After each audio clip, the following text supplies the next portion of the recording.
Et donc, à ce moment-là, je crois qu'il y a un grand pouvoir. On peut plus facilement s'identifier ou reconnaître, je devrais dire, plus reconnaître euh,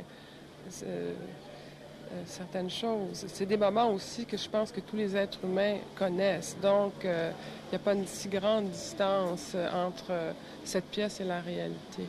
Vous ne pouvez pas empêcher les gens de l'interpréter à leur façon ou Non, c'est... non, Oui, non, oui, ça, je crois que oui. l'artiste n'a jamais de contrôle Parce, sur quand la pièce devient publique. parce qu'on ne peut pas s'empêcher de penser mort, amour et surtout par les temps qui courent, à cette maladie, à ce sida qui nous entoure. Oui, oui, je crois que c'est une pièce qui touche, une pièce aussi très formelle, mais aussi avec un contenu très, très vaste ou très large. Et aussi, c'est une pièce qui n'est pas didactique, mais bon, c'est sûr qu'on peut penser à tout ça. Elle est ouverte, quoi. C'est une pièce très ouverte. Geneviève Cadieux nous propose des images avec un nouveau cadrage, une nouvelle mise en scène, bien à elle, nous forçant, nous obligeant à voir et à lire différemment de nos habitudes. Elle nous amène à déconstruire et aller au plus profond de notre être, à recourir à la mémoire des choses, des lieux. Et pour finir, je prends une phrase de Chantal Pontbriand dans ce magnifique catalogue. Le rôle de l'artiste est de faire la lumière sur l'image et sur ses mécanismes de fonctionnement, en dehors de quoi il n'y a pas d'art.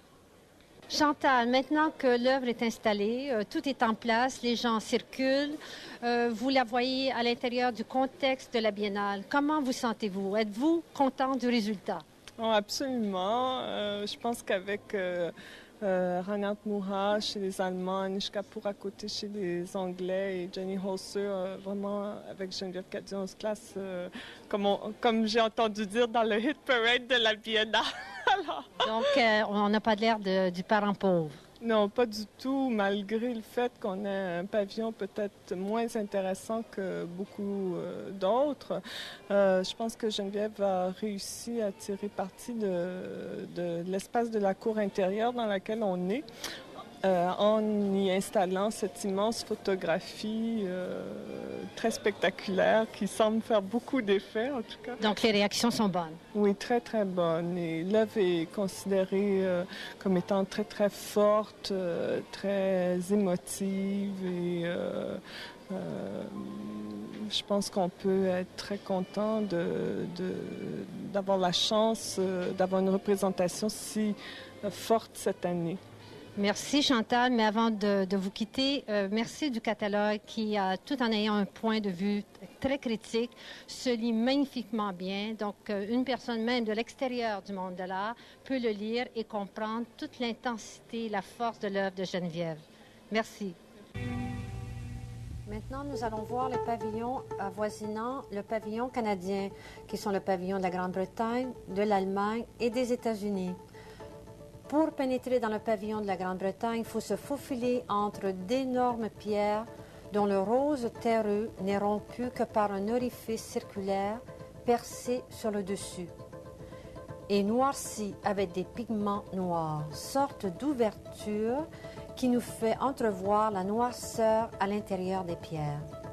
L'œuvre s'appelle Void Field et son signataire est Anish Kapoor, jeune artiste d'origine indienne qui fut associé avec Tony Cragg, Bill Woodrow et quelques autres à ce qu'on a appelé au début des années 80 la nouvelle sculpture anglaise. D'ailleurs, Tony Cragg était l'artiste qui représentait la Grande-Bretagne dans ce pavillon il y a 2 ans à la Biennale de Venise.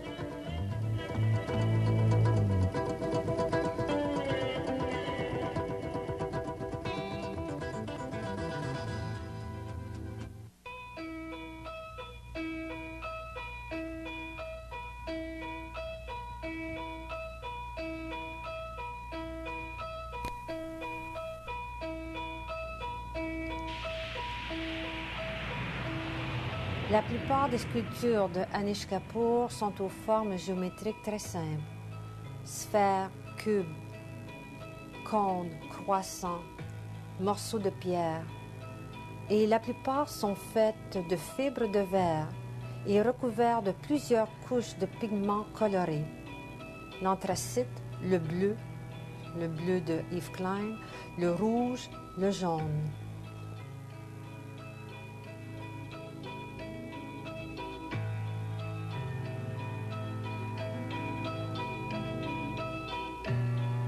Les couleurs comme les formes utilisées peuvent être lues comme autant de références complexes à la psychoanalytique, à la métaphysique, encore à des théories, des philosophies, des symboliques d'origine hindoue et hébreu, tout en rappelant l'abstraction moderne, minimale ou encore des formes d'art primaires.